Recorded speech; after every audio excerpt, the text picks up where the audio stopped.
Very good morning ಸ್ನೇಹಿತರೆ, welcome back to my channel. ನಾನು ಶ್ರುತಿ. ಸ್ನೇಹಿತರೆ, ಇವತ್ತು ಫ್ರೈಡೆ ಮಾರ್ನಿಂಗ್ 11 ಗಂಟೆ ಆಗ್ತಿದೆ. ಬ್ರೇಕ್ಫಾಸ್ಟ್ ಆಯ್ತು, ಪೂಜೆ ಎಲ್ಲ ಆಯ್ತು. ಮಧ್ಯಾಹ್ನಕ್ಕೆ ಇವಾಗ ಸಾಂಬಾರ್ ಮಾಡಬೇಕು. ಗ್ಯಾಸ್ ಸ್ಟವ್ ಎಲ್ಲ ಹಾಗೆ ಗಲೀಜಾಗೋಗಿತ್ತು. ಲೈಕ್ ಮಾರ್ನಿಂಗ್ ಬ್ರೇಕ್ಫಾಸ್ಟ್ ಎಲ್ಲ ಆದ್ಮೇಲೆ ಸ್ಟವ್ ಎಲ್ಲ ಕ್ಲೀನ್ ಮಾಡಿರ್ಲಿಲ್ಲ, ಹಾಗೆ ಇತ್ತು. ಹೇಗಿದ್ರು ಹಾಗೆ ಕ್ಲೀನ್ ಮಾಡ್ತಾ ಇದ್ನಲ್ಲ, ಸೊ ನಾನು ಯಾವ ರೀತಿಯಾಗಿ ಕ್ಲೀನ್ ಮಾಡ್ತೀನಿ ಅಂತ ನಿಮ್ಗೂ ಹಾಗೆ ಶೇರ್ ಮಾಡ್ತೀನಿ ಇನ್ಫಾರ್ಮೇಶನ್. ಸುಮಾರು ಜನಕ್ಕೆ ಇದು ಹೆಲ್ಪ್ಫುಲ್ ಆಗ್ಬೋದು. ಬಿಕಾಸ್ ಗ್ಯಾಸ್ ಸ್ಟವ್ ಮೇಲೆಲ್ಲ ಎಣ್ಣೆ ಎಲ್ಲ ಅವಾಗ ಚೆಲ್ಲತ್ತೆ. ಅಂದ್ರೆ ಲೈಕ್ ಏನಾದ್ರೂ ಒಗ್ಗರಣೆ ಎಲ್ಲ ಹಾಕ್ಬೇಕಾದ್ರೆ ಎಣ್ಣೆ ಎಲ್ಲ ಸಿಡಿಯುತ್ತೆ. ಗ್ಯಾಸ್ ಸ್ಟವ್ ಮೇಲೆಲ್ಲ ಕೂತ್ಕೊಂಡಾಗ ಏನಾಗುತ್ತೆ ಅಂದ್ರೆ ಆ ಜಿಡ್ಗಳೆಲ್ಲ ಉಜ್ಬೇಕು ತುಂಬಾ. ಮತ್ತೆ ಹೋಗ್ಸೋದು ಸ್ವಲ್ಪ ಕಷ್ಟ. ನಾರ್ಮಲ್ ಬಟ್ಟೆನಲ್ಲಿ ಅದನ್ನ ಕ್ಲೀನ್ ಮಾಡಿದ್ರೆ ಒಂದೊಂದ್ಸಲ ಹೋಗೋದಿಲ್ಲ.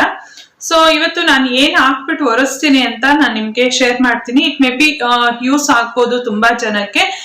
ಸ್ಟೀಲ್ ಸ್ಟವ್ ಆದ್ರೆ ಹೇಗೆ ಅಂದ್ರೆ ಹೇಗಾದ್ರೂ ಉಜ್ಬೋದು, ಅದು ಬೇಗ ನೀಟ್ ಆಗುತ್ತೆ, ಕ್ಲೀನ್ ಆಗುತ್ತೆ.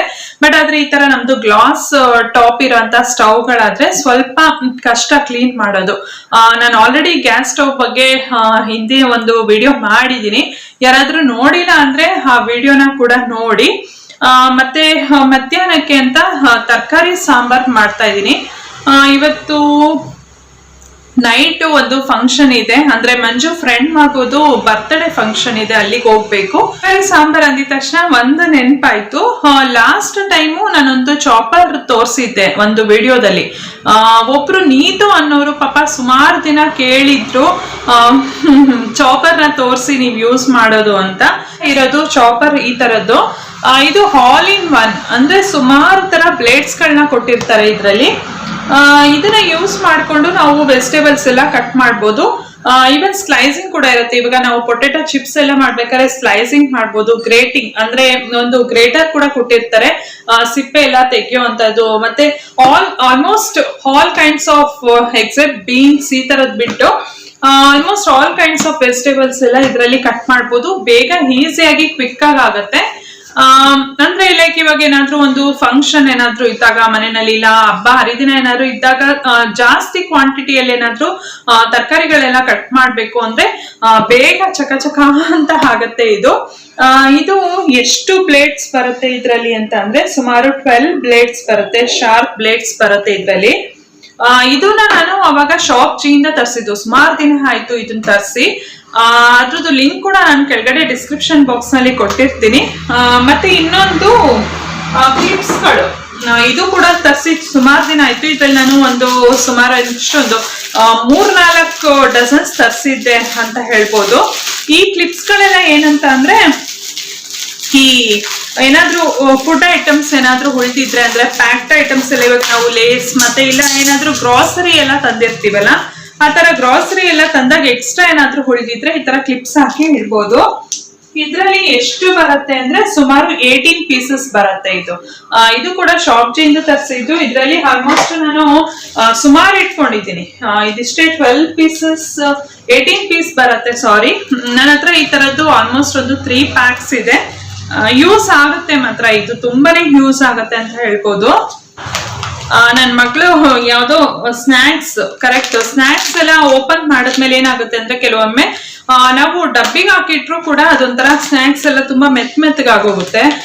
ಈ ತರ ಕ್ಲಿಪ್ಸ್ ಗಳೆಲ್ಲ ಹಾಕಿದ್ರೆ ಏನಾಗುತ್ತೆ ಅಂದ್ರೆ ತುಂಬಾ ಹಾಗೆ ಕ್ರಿಸ್ಪಿ ಆಗಿ ಚೆನ್ನಾಗಿರುತ್ತೆ. ಯಾವುದೇ ಸ್ನಾಕ್ಸ್ ಆಗ್ಲಿ ಇಲ್ಲ ಗ್ರಾಸರಿ ಐಟಮ್ಸ್ ಆಗಲಿ ಯಾವುದೇ ಒಂದು ಈ ತರ ಪ್ಯಾಕ್ಡ್ ಐಟಮ್ಸ್ಗೆ ಈ ತರ ಕ್ಲಿಪ್ ನ ಹಾಕಿಟ್ರೆ ಚೆನ್ನಾಗಿರುತ್ತೆ, ಫ್ರೆಶ್ ಆಗಿರುತ್ತೆ. ನಾವು ಇದು ಮಾತ್ರ ಸಿಕ್ಕಾಬಟ್ಟೆ ಯೂಸ್ಫುಲ್. ಇದರಲ್ಲಿ ಸೈಜಸ್ ಕೊಟ್ಟಿರ್ತಾರೆ.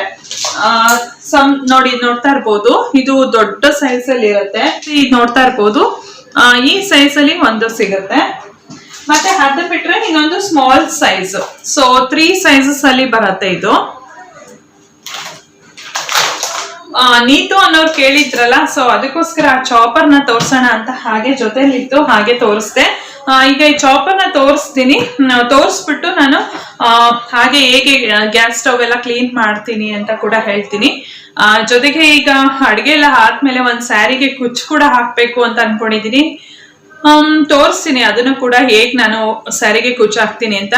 ಫ್ರೀ ಟೈಮ್ ಅಲ್ಲಿ ಕೂತ್ಕೊಂಡಿದ್ದಾಗ ಆ ತರ ಮಾಡ್ತೀನಿ. ನಂಗೆ ತುಂಬಾನೇ ಇಷ್ಟ ಈ ತರ ಬ್ಲೌಸ್ ಸ್ಟಿಚ್ ಮಾಡ್ಕೊಳ್ಳೋದು, ಬ್ಲೌಸ್ಗೆ ಎಂಬ್ರಾಯ್ಡ್ರಿ ಮಾಡ್ಕೊಳ್ಳೋದು, ಈ ತರ ಎಲ್ಲ ತುಂಬಾ ಇಷ್ಟ. ಟೈಮ್ ಸಿಗೋದಿಲ್ಲ, ಬಟ್ ಆದ್ರೂ ಟೈಮ್ ಇದ್ದಾಗ ನಾನು ಈ ತರದ್ದೆಲ್ಲ ಮಾಡ್ತಾ ಇರ್ತೀನಿ. ಒಂದ್ ಟೈಮ್ ಪಾಸ್ ಅಷ್ಟೇ ನಮ್ಗೆ.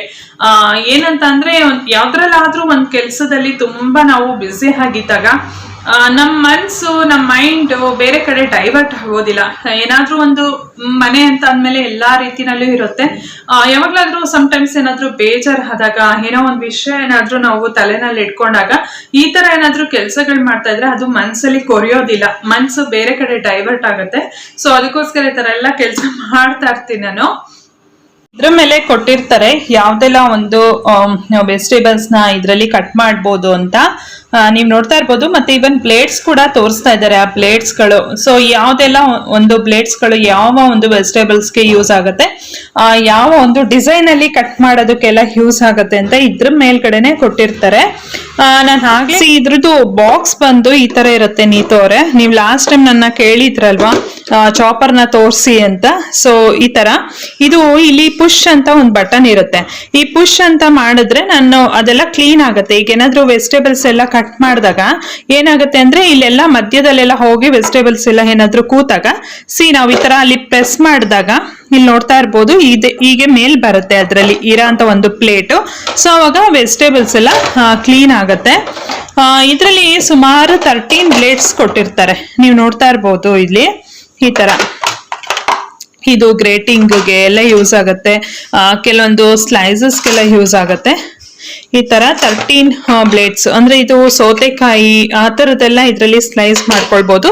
ಮತ್ತೆ ಏನಾದ್ರು ಡಿಸೈನ್ ಆಗಿ ವೆಜಿಟೇಬಲ್ಸ್ ಎಲ್ಲ ಕಟ್ ಮಾಡ್ಬೇಕು, ಮತ್ತೆ ಬಿಗ್ ಸೈಜ್ ವೆಜಿಟೇಬಲ್ಸ್ ಎಲ್ಲ ಕಟ್ ಮಾಡ್ಬೇಕಂದ್ರೆ ಇದು ಯೂಸ್ ಆಗುತ್ತೆ. ಇನ್ನೊಂದು ಸ್ವಲ್ಪ ಸ್ಮಾಲರ್ ಸೈಜ್, ಈಗ ನಾವು ತರಕಾರಿ ಇದು ಪಲ್ಯಗಳಿಗೆಲ್ಲ ಕಟ್ ಮಾಡ್ಬೇಕಾದ್ರೆ ಈಗ ಆಲೂಗಡ್ಡೆ ಎಲ್ಲ ಸ್ವಲ್ಪ ಚಿಕ್ಕ ಚಿಕ್ಕ ಸೈಜ್ ಅಲ್ಲಿ ಕಟ್ ಮಾಡ್ಬೇಕಂದ್ರೆ ಅದಕ್ಕೆ ಯೂಸ್ ಆಗುತ್ತೆ. ಕ್ಯಾರೆಟ್ ಮತ್ತೆ ನವಿಲ್ ಕೋಸು ಇದಕ್ಕೆಲ್ಲ ಇದು ಯೂಸ್ ಆಗುತ್ತೆ. ಅದಕ್ಕಿಂತ ಸ್ವಲ್ಪ ದೊಡ್ಡ ಸೈಜ್ ಅಲ್ಲಿ ನಾವು ವೆಜಿಟೇಬಲ್ಸ್ ನ ಕಟ್ ಮಾಡ್ಬೇಕಂದ್ರೆ ಸೊ ಈ ಒಂದು ಸೈಜ್ ಯೂಸ್ ಆಗುತ್ತೆ. ಇದು ಕೂಡ ಡಿಫ್ರೆಂಟ್ ಒಂದು ಸ್ಲೈಸರ್ ಕೊಟ್ಟಿರ್ತಾರೆ. ಇದನ್ನ ಹೇಗೆ ಯೂಸ್ ಮಾಡೋದು ಅಂತ ಅಂದ್ರೆ ಫಸ್ಟ್ ನಾವು ಇದನ್ನ ಸ್ಟೋರ್ ಮಾಡಿ ಕೂಡ ಇಟ್ಕೊಳ್ಬಹುದು. ಇದೇ ಒಂದು ಬಾಕ್ಸ್ ನಲ್ಲಿ ಹಾಕ್ಬಿಟ್ಟು ಹೀಗೆ ಕ್ಲೋಸ್ ಮಾಡಿ ಕೂಡ ಡೈರೆಕ್ಟ್ ಆಗಿ ಫ್ರಿಡ್ಜ್ ನಲ್ಲಿ ಇಡ್ಬೋದು. ಇಲ್ಲ ಅಂದ್ರೆ ಅದರ ಒಂದು ಪ್ಲಾಸ್ಟಿಕ್ ಕಂಟೈನರ್ ಅಲ್ಲಿ ಹಾಕ್ಬಿಟ್ಟು ತೆಗೆದು ಇಟ್ಕೊಳ್ಬಹುದು. ಈಗ ಸುಮಾರು ಜನ ಹೇಗೆ ಅಂದ್ರೆ ವರ್ಕಿಂಗ್ ವುಮೆನ್ಸ್ ಎಲ್ಲ ನೈಟ್ ಟೈಮ್ ಅಲ್ಲಿ ಎಲ್ಲ ರೆಡಿ ಮಾಡ್ಕೊಳ್ತಾರೆ, ವೆಜಿಟೇಬಲ್ಸ್ ಎಲ್ಲ ಕಟ್ ಮಾಡ್ಬಿಟ್ಟು ಮಾರ್ನಿಂಗ್ ಅಡಿಗೆಗಳೆಲ್ಲ ಬೇಗ ಕೆಲಸ ಆಗ್ಲಿ ಅಂತ ಹೇಳ್ಬಿಟ್ಟು. ಸೊ ಅಂತವ್ರಿಗೂ ಎಲ್ಲ ತುಂಬಾನೇ ಯೂಸ್ ಆಗತ್ತೆ ಈ ತರದ್ದು. ಹೀಗೆ ಫಸ್ಟ್ ಬಂದ್ಬಿಟ್ಟು ಈ ತರ ಮೇಲ್ ಇಡ್ಬೇಕು, ಈ ತರ ಕ್ಯಾಪ್ ನ ಫಿಕ್ಸ್ ಮಾಡ್ಬೇಕು. ತುಂಬಾ ಈಸಿ ಇದು ಯೂಸ್ ಮಾಡೋದು.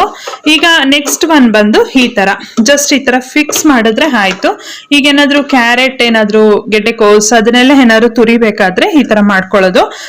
ಇದ್ರಲ್ಲಿ ಇದೆ ಈ ಪ್ಲೇಟ್ ನ ರಿಮೂವ್ ಮಾಡ್ಬಿಟ್ಟು ನಾವು ಇಲ್ಲಿದೆ ನೋಡಿ ಈ ತರ ಚಿಕ್ಕ ಚಿಕ್ಕ ಸೈಜಸ್, ಈ ತರ ಚಿಕ್ಕ ಸೈಜ್ ಎಲ್ಲ ಇಲ್ಲಿಗೆ ಜಸ್ಟ್ ಫಿಕ್ಸ್ ಮಾಡ್ಬೋದು.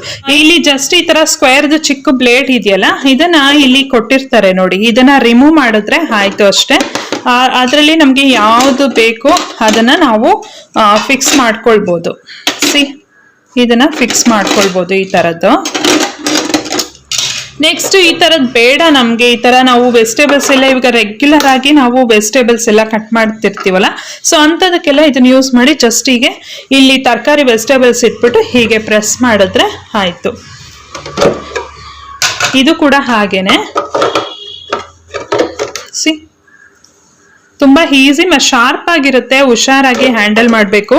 ಈ ಬ್ಲೇಡ್ಸ್ ಗಳೆಲ್ಲ ಸಿಕ್ಕಾಪಟ್ಟೆ ಶಾರ್ಪ್ ಇರುತ್ತೆ. ಇನ್ನ ನೆಕ್ಸ್ಟ್ ಒನ್ ಬಂದ್ಬಿಟ್ಟು ಈ ಮಿನಿ ಕ್ಯೂಟ್ ಒನ್, ನಾನು ತುಂಬಾ ಯೂಸ್ ಮಾಡ್ತೀನಿ, ಇದು ನನಗೆ ತುಂಬಾ ಇಷ್ಟ. ಇದು ಸಿಪ್ಪೆ ಎಲ್ಲ ತೆಗಿಯೋದಕ್ಕೆ ಈಸಿಯಾಗಿ ಬರುತ್ತೆ. ಮತ್ತೇನಾದ್ರೂ ಲೈಕ್ ನಾವು ಶುಂಠಿ ಎಲ್ಲ ಗ್ರೇಟ್ ಮಾಡಬೇಕು, ಚಿಕ್ಕ ಚಿಕ್ಕದು ಈಗ ಏನಾದ್ರೂ ಗಾರ್ಲಿಕ್ ಆ ಥರದ್ದೆಲ್ಲ ಗ್ರೇಟ್ ಮಾಡಬೇಕು ಅಂದ್ರೆ ಇದ್ರಲ್ಲಿ ಇಟ್ಕೊಂಡು ಗ್ರೇಟ್ ಮಾಡ್ಬಿಡ್ಬೋದು ಈಸಿಯಾಗಿ. ಇದು ನನ್ಗೆ ತುಂಬಾ ಇಷ್ಟ ಮಿನಿ ಒನ್. ನಾನು ನಿಮ್ಗೆ ಹೇಳಿದ್ನಲ್ವಾ ಗ್ಯಾಸ್ ಸ್ಟವ್ ನ ನಾನು ಯಾವ ರೀತಿಯಾಗಿ ಕ್ಲೀನ್ ಮಾಡ್ತೀನಿ ಅಂತ ತೋರಿಸ್ತೀನಿ ಅಂತ. ನಾನ್ ಯೂಶಲ್ ಆಗಿ ಗ್ಯಾಸ್ ಸ್ಟವ್ ನ ಕ್ಲೀನ್ ಮಾಡೋದು ಸಿಫ್ ಅಂತ. ಇದು ರೀಸೆಂಟ್ ಆಗಿ ಡಿಮಾರ್ಟ್ ಅಲ್ಲಿ ತಗೊಂಡ್ ಬರ್ತಿದ್ದು ಪವರ್ ಅಂಡ್ ಶೈನ್ ಕಿಚನ್ ಅಂತ. 100% oil and grease removal, 100% streak free shine ಅಂತ. ಸೊ ಇದು ಮೊದಲು ನಾನು ಕೋಲಿನ ಯೂಸ್ ಮಾಡ್ತಾ ಇದ್ದೆ ಫಸ್ಟ್. ಇದು ನನಗೆ ಅಷ್ಟು ಏನು ಗ್ಯಾಸ್ ಸ್ಟವ್ಗೆಲ್ಲ ಅಷ್ಟು ಕ್ಲೀನ್ ಆಗಿ ಹೋಗುತ್ತೆ ಅಂತ ಅನಿಸ್ಲಿಲ್ಲ. ಇದು ಏನಿದ್ರು ಸಮ್ ಲೈಕ್ ಗ್ಲಾಸಸ್ನೆಲ್ಲ ಹೊರಿಸೋದಕ್ಕೆ, ಈ ವಿಂಡೋ ಗ್ಲಾಸಸ್ ಮತ್ತೆ ಫ್ರಿಡ್ಜ್ ಡೋರ್ ಎಲ್ಲ ಕ್ಲೀನ್ ಮಾಡೋದಕ್ಕೆ ಓಕೆ ಫೈನ್. ಬಟ್ ಆದ್ರೆ ಇದು ಸಿಫ್ ನಿಜವೂ ತುಂಬಾ ಚೆನ್ನಾಗಿದೆ. ಇದು ಇದರಲ್ಲಿ ಫಸ್ಟ್ ಸ್ಟಾರ್ಟಿಂಗ್ ಅಲ್ಲಿ ಸುಮಾರು ವರ್ಷದಿಂದ ಏನಂದ್ರೆ ತಿಕ್ಕಾಗಿ ವೈಟ್ ಕಲರ್ದು ಬರ್ತಿತ್ತು. ನನ್ನ ಹತ್ರ ಖಾಲಿ ಆಗ್ಬಿಟ್ಟಿದೆ ಅದು. ವೈಟ್ ಕಲರ್ ತಿಕ್ಕ ಒಂಥರ ಕ್ರೀಮ್ ಆಗಿ ಬರ್ತಿತ್ತು, ಅದು ಕೂಡ ಚೆನ್ನಾಗಿತ್ತು. ಬಟ್ ಈಗ ಅವರು ಸುಮಾರು ದಿನದ ಹಿಂದೆ ಇದನ್ನ ಬಿಟ್ಟಿದ್ದಾರೆ ಸಿಫ್ ಅವರು. ತುಂಬಾ ಚೆನ್ನಾಗಿದೆ ಇದು. ಇದನ್ನ ಹಾಕೊಂಡು ಕ್ಲೀನ್ ಮಾಡಿದ್ರೆ ಗ್ಯಾಸ್ ಸ್ಟವ್ ಮೇಲೆ ಏನಾದ್ರೂ ಲೈಕ್ ಆಯಿಲ್ ಏನಾದ್ರೂ ಕರೆಗಳೇನಾದ್ರೂ ಇದ್ರೆ ಈಸಿಯಾಗಿ ಹೊರಟೋಗುತ್ತೆ. ಸೊ ನಾನು ಕ್ಲೀನ್ ಮಾಡಿದ್ಮೇಲೆ ನಾನು ನಿಮ್ಗೆ ತೋರಿಸ್ತೀನಿ ಎಷ್ಟು ಚೆನ್ನಾಗಿ ಕ್ಲೀನ್ ಆಗುತ್ತೆ ಅಂತ. ಒಂದೇ ಸಲಾಗಿ ನೀಟಾಗಿ ಒಂದು 2 ಮಿನಿಟ್ಸ್ ಬಿಟ್ರು ಆಗುತ್ತೆ. ಸ್ವಲ್ಪ ಸ್ಪ್ರೇ ಮಾಡ್ಬಿಟ್ಟು ಒಂದು 1 or 2 ಮಿನಿಟ್ಸ್ ಬಿಟ್ಬಿಟ್ಟು ಒರೆಸಿದ್ರು ಚೆನ್ನಾಗಿ ಕ್ಲೀನ್ ಆಗುತ್ತೆ ಇದರಲ್ಲಿ.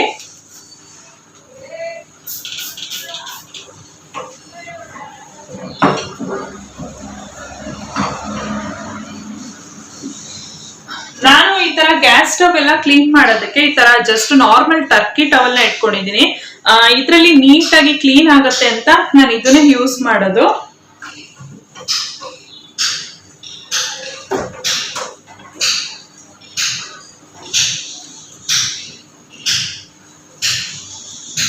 ಈವನ್ ಇದ್ರಲ್ಲಿ ಗ್ಯಾಸ್ ಸ್ಟವ್ ಬ್ಯಾಕ್ ಸೈಡ್ ಏನೊಂದು ಟೈಲ್ಸ್ ಎಲ್ಲ ಇರತ್ತಲ್ಲ, ಅದು ಕೂಡ ಚೆನ್ನಾಗಿ ಕ್ಲೀನ್ ಆಗತ್ತೆ. ತುಂಬಾ ಎಣ್ಣೆ ಹಂಚಿಟ್ಟು ಒಗ್ಗರಣೆ ಎಲ್ಲ ಹಾಕಿದಾಗ ಸಿಡ್ದಿರತ್ತಲ್ವಾ, ಅದು ಕೂಡ ಎಲ್ಲ ಚೆನ್ನಾಗಿ ಕ್ಲೀನ್ ಆಗತ್ತೆ. ನಾನು ನಿಮ್ಗೆ ಫುಲ್ ಎಲ್ಲ ಕ್ಲೀನ್ ಮಾಡ್ಬಿಟ್ಟು ನಾನು ನಿಮ್ಗೆ ತೋರಿಸ್ತೀನಿ ಇವಾಗ ಎಷ್ಟು ಚೆನ್ನಾಗಿ ಕ್ಲೀನ್ ಆಗತ್ತೆ ಅಂತ. ನೀವು ನೋಡ್ತಾ ಇರ್ಬೋದು ಎಷ್ಟು ಕ್ಲೀನ್ ಆಗಿ ನೀಟ್ ಆಗತ್ತೆ ಅಂತ. ಇದನ್ನ ತೆಗೆದು ಕೂಡ ತೋರಿಸ್ತೀನಿ ಈಗ. ಇಲ್ಲೆಲ್ಲ ಏನಾದ್ರೂ ಎಣ್ಣೆ ಕರೆ ಏನಾದ್ರೂ ಸಾಂಬಾರ್ ಏನಾದ್ರೂ ಚೆಲ್ಲಿದ್ರೆ, ಇಲ್ಲ ಏನಾದ್ರೂ ಒಂದೊಂದ್ಸಲ ಸಮಟೈಮ್ಸ್ ಏನಾದ್ರೂ ಹಾಲೆಲ್ಲ ಉಗ್ಸಿದ್ರೆ ನೀಟಾಗಿ ಕ್ಲೀನ್ ಆಗುತ್ತೆ. ಒಂದ್ಸಲ ನಾವು ಸ್ಪ್ರೇ ಮಾಡ್ಬಿಟ್ಟು ಒಂದು 1 ಮಿನಿಟ್ ಬಿಟ್ರು ಓಕೆ, ಇಲ್ಲಾಂದ್ರೆ ಇಮಿಡಿಯೇಟ್ ಆಗಿ ಒರೆಸಿದ್ರು ಸಹ ಟರ್ಕಿ ಟವಲ್ ಯೂಸ್ ಮಾಡಿದ್ರೆ ನೀಟಾಗಿ ಕ್ಲೀನ್ ಆಗೋಗುತ್ತೆ. ಈಗ ನಾನು ಸಾಂಬಾರ್ ರೆಡಿ ಮಾಡ್ಕೊಳ್ತಾ ಇದ್ದೀನಿ ಮಧ್ಯಾಹ್ನ ಊಟಕ್ಕೆ. ತರಕಾರಿಗಳನ್ನೆಲ್ಲ ನಾನು ವೆಜಿಟೇಬಲ್ ಚಾಪರ್ನಲ್ಲೇ ಕಟ್ ಮಾಡಿದ್ದು. ನೀವು ನೋಡ್ತಾ ಇರ್ಬೋದು ಎಲ್ಲ ಆಲ್ಮೋಸ್ಟ್ ಒಂದೇ ಸೈಜ್ನಲ್ಲಿ ಕಟ್ ಆಗಿರುತ್ತೆ. ಎಕ್ಸೆಪ್ಟ್ ಬೀನ್ಸ್ ಬಿಟ್ಟು ಇನ್ನು ಮಿಕ್ಕಿದೆಲ್ಲ ಅದರಲ್ಲೇ ಕಟ್ ಮಾಡ್ಕೊಂಡಿದ್ದು. ನಾನು ಆಲ್ರೆಡಿ ತೋರಿಸಿದ್ದೀನಿ ನಿಮಗೆ ಕೆಲವೊಂದು ವಿಡಿಯೋಗಳಲ್ಲಿ ನಾನು ಹೇಗೆ ರೆಗ್ಯುಲರ್ ಆಗಿ ಸಾಂಬಾರ್ ಮಾಡ್ತೀನಿ ಅಂತ.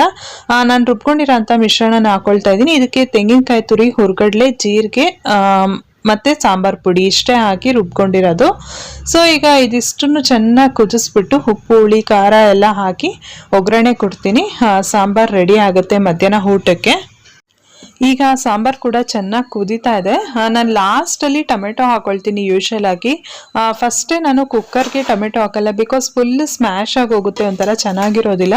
ಸೊ ಈ ಥರ ಫುಲ್ ಕುದೀತಾ ಇರಬೇಕಾದ್ರೆ ಒಂದು ಟೊಮೆಟೊನ ಹಚ್ಚಾಕ್ತೀನಿ, ಮತ್ತು ರುಚಿ ಕೂಡ ತುಂಬಾ ಚೆನ್ನಾಗಿರುತ್ತೆ. ಸೊ ಉಪ್ಪು, ಹುಳಿ, ಖಾರ ಎಲ್ಲ ಹಾಕಿದ್ದೀನಿ. ಮತ್ತು ಕರಿಬೇವು ಕೂಡ ಅಷ್ಟೇ, ನಾನು ಈ ಥರ ಕುದೀತಾ ಇರಬೇಕಾದ್ರೇ ಕರಿಬೇವಿನ ಎಲೆಗಳನ್ನ ಹಾಕ್ತೀನಿ. ಅದೊಂಥರ ಡಿಫ್ರೆಂಟ್, ಒಂಥರ ಫ್ಲೇವರ್ ಸಿಗುತ್ತೆ ಕರಿಬೇವುದು, ಒಂಥರ ಚೆನ್ನಾಗಿರುತ್ತೆ ಅಂತ. ಸೊ ಈಗ ಚೆನ್ನಾಗಿ ಕುದ್ಮೇಲೆ ಈಗ ನಾನು ಒಗ್ಗರಣೆ ಕೊಡ್ತೀನಿ. ಈಗ ಒಗ್ಗರಣೆ ಕೂಡ ಆಗಿದೆ. ಯಾವಾಗಲೂ ನಾನು ಈ ಥರ ಅಡ್ಡ ಸೌಟ್ ಇಟ್ಕೊಳ್ತೀನಿ, ಇಲ್ಲಾಂದರೆ ಮತ್ತೆ ಎಲ್ಲ ಕಡೆನೂ ಹೆಗ್ರುತ್ತೆ ಸಾಸಿವೆ ಎಲ್ಲ ಸಿಡಿದ್ಬಿಟ್ಟು ಅಂತ. ಈಗ ಸಾಂಬಾರ್ ಕೂಡ ರೆಡಿ ಆಯಿತು. ಫುಲ್ ಕಲರ್ಫುಲ್ ಆಗಿ ರೆಡಿ ಆಗಿದೆ. ಸುಮಾರು ಜನ ಕೇಳ್ತಾ ಇರ್ತೀರಾ ಸಾಂಬಾರ್ ಪೌಡರ್ನ ಮಾಡೋದು ತೋರಿಸಿ ಅಂತ. ಖಂಡಿತವಾಗ್ಲೂ ತೋರಿಸ್ತೀನಿ ಸಾಂಬಾರ್ ಪುಡಿ ಮಾಡೋದು. ಸಮ್ಮರ್ ಬರಲಿ ಅಂತ ವೆಯ್ಟ್ ಮಾಡ್ತಾ ಇದ್ದೀನಿ. ಮಾರ್ಚ್ ಏಪ್ರಿಲ್ನಲ್ಲಿ ಯೂಶಲ್ ಆಗಿ ನಾನು ಮಾಡ್ತೀನಿ. ಅವಾಗ ಖಂಡಿತವಾಗ್ಲೂ ನಾನು ನಿಮಗೆ ಸಾಂಬಾರ್ ಪೌಡರ್ ಹೇಗೆ ಮಾಡೋದು ಅಂತ ನಾನು ನಿಮ್ಮ ಜೊತೆ ಶೇರ್ ಮಾಡ್ತೀನಿ. ಒಗ್ಗರಣೆ ಹಾಕಿದ ತಕ್ಷಣ ನೆಕ್ಸ್ಟ್ ಈ ಥರ ಒಂದು ಸಡನ್ ಆಗಿ ಪ್ಲೇಟ್ ಮುಚ್ಚಿಟ್ಬಿಟ್ರೆ ಆ ಒಗ್ಗರಣೆದು ಫ್ಲೇವರ್ ಸಾಂಬಾರ್ಗೆಲ್ಲ ಹರಡ್ಕೊಳ್ಳುತ್ತೆ. ನಾವು ಊಟ ಮಾಡಬೇಕಾದ್ರೆ ಒಂಥರ ಚೆನ್ನಾಗಿರುತ್ತೆ ರುಚಿ. ಸ್ವಲ್ಪ ಹಾಗೆ ಸಲಾಡ್ ಕೂಡ ಮಾಡ್ಕೊಳ್ತಾ ಇದ್ದೀನಿ ಮಧ್ಯಾಹ್ನ ಊಟಕ್ಕೆ. ಇದಕ್ಕೆ ಕ್ಯಾರೆಟು, ಸೌತೆಕಾಯಿ ಮತ್ತು ಕಾಯಿ ತುರಿ, ಸ್ವಲ್ಪ ಕಡಲೆಬೇಳೆ ನೆನೆಸ್ಬಿಟ್ಟು ಹಾಕೊಳ್ತಾ ಇದ್ದೀನಿ. ಮಧ್ಯಾಹ್ನದ ಹೊತ್ತು ಊಟಕ್ಕೆ ಸಲಾಡ್ ತಿಂದರೆ ನಮಗೆ ಬೇಕಾಗಿರುವಂಥ ಬಾಡಿಗೆ ಅಂದರೆ ವಿಟಮಿನ್ಸ್, ಮಿನರಲ್ಸ್ ಪ್ರತಿಯೊಂದು ಸಿಗುತ್ತೆ ಅಂತ ಹೇಳ್ತಾರೆ. ಸೊ ತಿನ್ನೋದಕ್ಕೂ ಕೂಡ ಚೆನ್ನಾಗಿರುತ್ತೆ ಮತ್ತು ಆರೋಗ್ಯ ದೃಷ್ಟಿಯಿಂದನೂ ಒಳ್ಳೆಯದು. ಜೊತೆಗೆ ಏನಂದರೆ ಮೇನ್ ಥಿಂಗ್ ಇದರಲ್ಲೆಲ್ಲ ಫೈಬರ್ ಇರೋದ್ರಿಂದ ತುಂಬ ಚೆನ್ನಾಗಿ ಡೈಜೆಸ್ಟ್ ಆಗುತ್ತೆ ನಾವು ತಿಂದಂಥ ಫುಡ್. ಮತ್ತು ಯಾರಿಗಾರು ಕಾನ್ಸ್ಟಿಪೇಷನ್ ಎಲ್ಲ ಇದ್ದಂಥವ್ರಿಗೂ ಕೂಡ ತುಂಬಾ ಹೆಲ್ಪ್ಫುಲ್ ಈ ಥರ ಡೈಲಿ ಸಲಾಡ್ ಮಾಡ್ಕೊಂಡು ಊಟದ ಜೊತೆಗೆ ತಿನ್ನೋದ್ರಿಂದ. ನಾವು ರೈಸ್ ಕಡಿಮೆ ಮಾಡಿ ಸಲಾಡ್ನ ಜಾಸ್ತಿ ತಿಂದ್ರೂ ಕೂಡ ಒಳ್ಳೇದು ಅಂತ ಹೇಳ್ತಾರೆ. ಈಗ ಇದಕ್ಕೆ ನಾನು ಸ್ವಲ್ಪ ಸಾಲ್ಟ್ನ ಮಿಕ್ಸ್ ಮಾಡ್ಕೊಳ್ತೀನಿ. ಕಾಯಿ ತುರಿ ಜಸ್ಟ್ 1 ಸ್ಪೂನ್ ಹಾಕೊಂಡಿದ್ದೀನಿ ಅಷ್ಟೇ. ಅದರಲ್ಲೂ ಸ್ವಲ್ಪ ಕೊಲೆಸ್ಟ್ರಾಲ್ ಇರೋದ್ರಿಂದ ಅತಿಯಾಗಿ ಉಪಯೋಗಿಸ್ಬಾರ್ದು ಯಾವುದೂ ಅಂತ ನನ್ನ ಒಂದು ಇದು ಅಷ್ಟೇ. ಸೊ ರುಚಿಗೆ ತಕ್ಕಷ್ಟು ಉಪ್ಪು ಮತ್ತೆ ಕೊತ್ತಂಬರಿ ಸೊಪ್ಪು, ತುಂಬಾ ಇಷ್ಟ ಕೊತ್ತಂಬರಿ ಸೊಪ್ಪು ಅಂದರೆ. ಮತ್ತೆ ಸ್ವಲ್ಪ ಲೆಮನ್, ನಾನು ಸ್ವಲ್ಪ ಜಾಸ್ತಿನೇ ಹಾಕ್ತೀನಿ, ಸ್ವಲ್ಪ ಟ್ಯಾಂಗಿನೆಸ್ ಇಷ್ಟಪಡೋದ್ರಿಂದ ನಾನು ಫುಲ್ಲು ಇಷ್ಟು ದೊಡ್ಡ ಒಂದು ಪೀಸ್ ಅಷ್ಟು ನಿಂಬೆಹಣ್ಣು ಫುಲ್ ಹಾಕ್ತಾ ಇದ್ದೀನಿ. ರಸ ಚೆನ್ನಾಗಿರುತ್ತೆ ತಿನ್ಬೇಕಾದ್ರೆ, ಸ್ವಲ್ಪ ಟ್ಯಾಂಗಿನೆಸ್ ಇರುತ್ತೆ. ಮತ್ತೆ ಇದಕ್ಕೆ ಏನಂದ್ರೆ ಕೆಲವರು ಒಗ್ಗರಣೆ ಹಾಕ್ತಾರೆ, ಮೆಣಸಿನ್ಕಾಯಿ ಮತ್ತೆ ಸಾಸಿವೆ ಕರಿಬೇವು ಎಲ್ಲ ಹಾಕಿ. ಅದು ಇಷ್ಟಪಡೋರಂಥವ್ರು ಅದನ್ನು ಕೂಡ ಮಾಡ್ಕೊಳ್ಬೋದು. ಬಟ್ ನಾನೀಗ ಜಸ್ಟ್ ಪ್ಲೈನ್ ಸಲಾಡ್ನ ಮಾಡ್ತಾ ಇರೋಂಥದ್ದು. ನೋಡೋದಕ್ಕೂ ಅಷ್ಟೇ ಫುಲ್ ಕಲರ್ಫುಲ್ ಆಗಿರುತ್ತೆ, ತಿನ್ನೋದಕ್ಕೂ ಕೂಡ ಅಷ್ಟೇ ಟೇಸ್ಟಿ ಆಗಿರುತ್ತೆ. ಈಗ ಸಲಾಡ್ ರೆಡಿ ಆಯಿತು. ಊಟ ಮಾಡಿಬಿಟ್ಟು ನಂತರ ನಾನು ನಿಮಗೆ ಸಿಗ್ತೀನಿ. ಇವತ್ತು ಸ್ಯಾರಿಗೆ ಕುಚ್ಚು ಹಾಕೋದಕ್ಕೆ ಅಂತ ಕೂತ್ಕೊಂಡಿದ್ವಿ. ನನ್ನ ಜೊತೆ ಚಿತ್ರ ಕೂಡ ಇದ್ದಾಳೆ, ಸೊ ಹೆಲ್ಪ್ ಮಾಡೋದಕ್ಕೆ ಅಂತ. ಇವತ್ತು ಮಧ್ಯಾಹ್ನ ನಿದ್ರೆ ಮಾಡಿಲ್ಲ, ಅದ್ರ ಬದಲು ಇದನ್ನ ಮುಗ್ಸೋಣ ಅಂತ ಅಂದ್ಬಿಟ್ಟು ಕೂತ್ಕೊಂಡಿದೀವಿ. ಫಸ್ಟ್ ಸ್ಯಾರಿಗೆ ಈ ರೀತಿಯಾಗಿ ಹೋಲ್ ಮಾಡಿಕೊಂಡು ನಂತರ ಈ ತರ ದಾರನ ತಗೊಳ್ತೀವಿ ನಾವು. ಯೂಶುವಲ್ ಆಗಿ ನಮ್ಗೆ ಇದೇ ಈಸಿ ಅನ್ಸುತ್ತೆ. ಕೆಲವರು ಏನಂತ ಅಂದ್ರೆ ನೀಡಲ್ಗೆನೆ ದಾರನ ಸೇರಿಸ್ಕೊಂಡು ಹೇಳಿತಾರೆ, ಬಟ್ ಆದ್ರೆ ಅದು ಹೆಚ್ಚು ಕಮ್ಮಿ ಬರುತ್ತೆ ಅಂತ ಹೇಳ್ಬಿಟ್ಟು ನಾವು ಇದೇ ರೀತಿನಲ್ಲಿ ಮಾಡೋದು. ನಮ್ಗೇನೋ ಇದು ತುಂಬಾ ಈಸಿ ಅನ್ಸುತ್ತೆ. ಇದನ್ನ ಮಾಡೋದಕ್ಕೆ ಒಂದು 3-4 ಅವರ್ಸ್ ಅಲ್ಲಿ ಫುಲ್ ಕಂಪ್ಲೀಟ್ ಆಗಿ ಸ್ಯಾರಿಗೆ ಹಾಕ್ಬೋದು. ನಿಧಾನಕ್ಕೆ ಮಾಡಿದ್ರೆ, ಇನ್ನು ಫಾಸ್ಟ್ ಆಗಿ ಮಾಡೋರು ಮೇ ಬಿ 2 ಅವರ್ಸ್ ಅಲ್ಲೆಲ್ಲ ಮುಗಿಸ್ತಾರೆ ಅನ್ಸುತ್ತೆ. ಬಟ್ ನಮ್ಗೆ ಇದು ಒಂದು 3-4 ಅವರ್ಸ್ ಹಿಡಿಯುತ್ತೆ. ನಾವು ಆರಾಮಾಗಿ ಮಾತಾಡ್ಕೊಂಡು ನಿಧಾನಕ್ಕೆ ಹಾಕ್ತೀವಿ. ಇದಿಷ್ಟು ಇವತ್ತೇ ಒಟ್ಟಿನಲ್ಲಿ ಕಂಪ್ಲೀಟ್ ಮಾಡ್ಬಿಟ್ಟು ನಾನು ನಿಮ್ಗೆ ತೋರಿಸ್ತೀನಿ ಹೇಗ್ ಬಂತು ಅಂತ. ಸಿಂಪಲ್ ಆಗಿ ಈ ತರ ಕುಚ್ಚು ಹಾಕೊಂಡ್ರೆ ಚೆನ್ನಾಗಿರುತ್ತೆ, ಎಲಿಗೆಂಟ್ ಆಗೂ ಇರುತ್ತೆ ನೋಡೋದಕ್ಕೂ ಅಷ್ಟೇ. ಕಾಟನ್ ಸ್ಯಾರೀಸ್ಗೆ ಮತ್ತೆ ಸಿಲ್ಕ್ ಸ್ಯಾರೀಸ್ಗೆ ಈ ತರ ಹಾಕೊಳ್ಬಹುದು.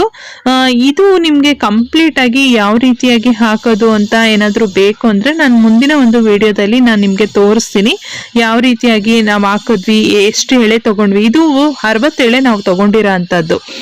ಬೇಕಾದ್ರೆ ನೀವು 80 ಸ್ಟ್ರಿಂಗ್ಸ್ ಬೇಕಾದ್ರೂ ತಗೊಳ್ಬಹುದು. ಬಟ್ ನಮ್ಗೆ 60 ಎಳೆ ಸಾಕು ಅಂತ ಹೇಳ್ಬಿಟ್ಟು ಅಷ್ಟೇ ನಾವು ತಗೊಂಡಿರೋದು. ನೀವು ನೋಡ್ತಾ ಇರ್ಬೋದು, ತುದಿಗೆ ನಾವು ಸ್ವಲ್ಪ ಫೆವಿಕಲ್ ಕೂಡ ಹಾಕಿದೀವಿ ದಾರಕ್ಕೆ. ಸೊ ಅವಾಗ ಈಸಿಯಾಗಿ ನೀಟಾಗಿ ಹೋಗುತ್ತೆ ಹೋಲ್ ಒಳಗಡೆ ಅಂತ ಹೇಳ್ಬಿಟ್ಟು ಈ ರೀತಿಯಾಗಿ ಮಾಡ್ತೀವಿ. ಈ ತರದ್ದೇ ಹೊರಗಡೆ ಎಲ್ಲ ಹಾಕಿಸ್ಬೇಕು ಅಂದ್ರೆ ಏನಿಲ್ಲ ಅಂದ್ರೂ 300-400 ರೂಪಾಯಿ ತಗೊಳ್ತಾರೆ. ನಾವು ಜಸ್ಟ್ ಒಂದು 40 ರೂಪಾಯಿ ಖರ್ಚು ಮಾಡಿದ್ರೆ ಸಾಕು. ಅದೆಲ್ಲ ಬೀಡ್ಸ್ ಏನಿದೆಯಲ್ಲ ಇದೆಲ್ಲ ಒಂದು 10 ರೂಪೀಸ್ ಆಗುತ್ತೆ ಅಷ್ಟೇ ಬೀಡ್ಸ್. ಅದೊಂದು 20-22 ರೂಪೀಸ್ ಆಗುತ್ತೆ ಆ ಥ್ರೆಡ್.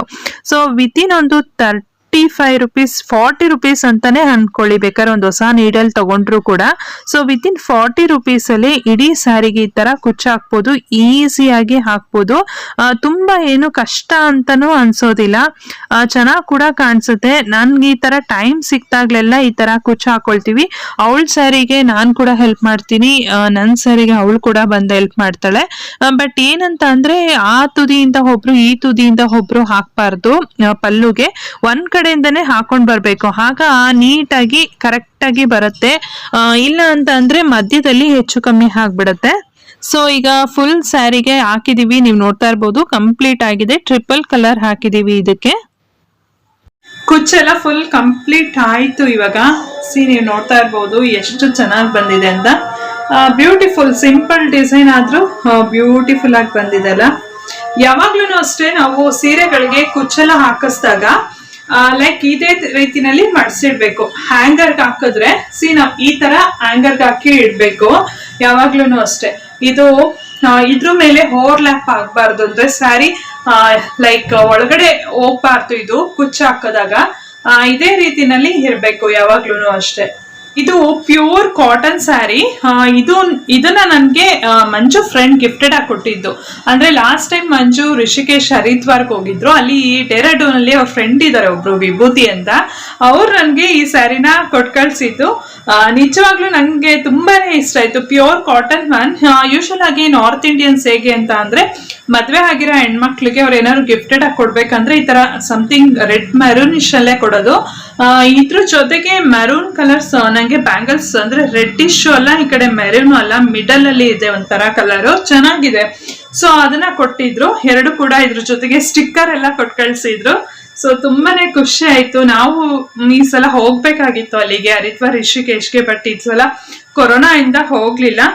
ಮತ್ತೆ ಏಪ್ರಿಲ್ ಮಂತ್ ಅಲ್ಲಿ ಹೋಗ್ಬೇಕು ಅಂತ ಅನ್ಕೊಂಡಿದೀವಿ ಅಲ್ಲಿಗೆ. ಸೊ ಹೋದಾಗ ಅವ್ರನ್ನ ಖಂಡಿತವಾಗ್ಲೂ ನಿಮ್ಗೆ ವ್ಲಾಗ್ ನಲ್ಲಿ ತೋರಿಸ್ತೀನಿ. ಹೇಗೆ ಅನಿಸ್ತು ಸ್ನೇಹಿತರೆ ಈ ಕೊಚ್ಚು?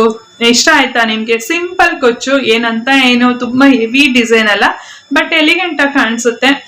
ನೀವು ಕೂಡ ಈ ತರ ಕಾಟನ್ ಸ್ಯಾರೀಸ್ಗೆಲ್ಲ ಹಾಕೊಂಡ್ರೆ ತುಂಬಾ ಚೆನ್ನಾಗಿರುತ್ತೆ. ಇವನ್ ಸಿಲ್ಕ್ ಸ್ಯಾರೀಸ್ಗೂ ಚೆನ್ನಾಗಿರತ್ತೆ. ಸುಮ್ನೆ ಹೊರಗಡೆ ಎಲ್ಲ ಅಷ್ಟೊಂದು ದುಡ್ಡು ಕೊಟ್ಟು ಎಲ್ಲ ಹಾಕ್ಸೋದ್ಕಿಂತ ನಮ್ಗೆ ನಾವೇ ಏನೋ ಹಾಕೊಂಡಿದೀವಿ ಅಂತ ಒಂದು ಸ್ಯಾಟಿಸ್ಫ್ಯಾಕ್ಷನ್ ಇರುತ್ತೆ, ಮತ್ತೆ ಒಂದು ಖುಷಿ ಇರುತ್ತೆ ನಾವು ಕುಚ್ಚು ಹಾಕ್ಬಿಟ್ಟು ನಾವು ಸ್ಯಾರಿ ವೇರ್ ಮಾಡಿದಾಗ. ಐ ಹೋಪ್ ನಿಮ್ಗೆ ಇಷ್ಟ ಆಯ್ತು ಅಂತ ಅನ್ಕೊಳ್ತೀನಿ. ಈಗ ಈವ್ನಿಂಗ್ 7 o'clock ಫ್ರೆಂಡ್ ಮಗು ಬರ್ತಡೆಗೆ ಬಂದಿದ್ದೀವಿ. ಸಿಂಪಲ್ ಆಗಿ ಬರ್ತಡೇ ಫಂಕ್ಷನ್ ಅಂತ ಹೇಳ್ಬೋದು.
ಇವತ್ತಿನ ವ್ಲಾಗ್ ನಿಮ್ಮೆಲ್ಲರಿಗೂ ಇಷ್ಟ ಆಯ್ತು ಅಂತ ಭಾವಿಸ್ತೀನಿ ಸ್ನೇಹಿತರೆ. ಇಷ್ಟ ಆಗಿದ್ರೆ ಒಂದು ಲೈಕ್ ಕೊಡಿ. ಇನ್ನೂ ನನ್ನ ಚಾನೆಲ್ನ ಯಾರಾದರೂ ಸಬ್ಸ್ಕ್ರೈಬ್ ಮಾಡದೆ ಹಾಗೆ ಏನಾದರೂ ನೋಡ್ತಾ ಇದ್ರೆ ಪ್ಲೀಸ್ ಕೆಳಗಡೆ ಇರುವಂತಹ ಸಬ್ಸ್ಕ್ರೈಬ್ ಬಟನ್ನ ಕ್ಲಿಕ್ ಮಾಡಿ, ಅದ್ರ ಪಕ್ಕದಲ್ಲಿ ಇರುವಂತಹ ಬೆಲ್ ಐಕಾನ್ನ ಕ್ಲಿಕ್ ಮಾಡಿದ್ರೆ ನಾನು ಹಾಕುವಂತ ಎಲ್ಲಾ ವಿಡಿಯೋ ನೋಟಿಫಿಕೇಶನ್ ನಿಮ್ಗೆ ಸಿಗುತ್ತೆ.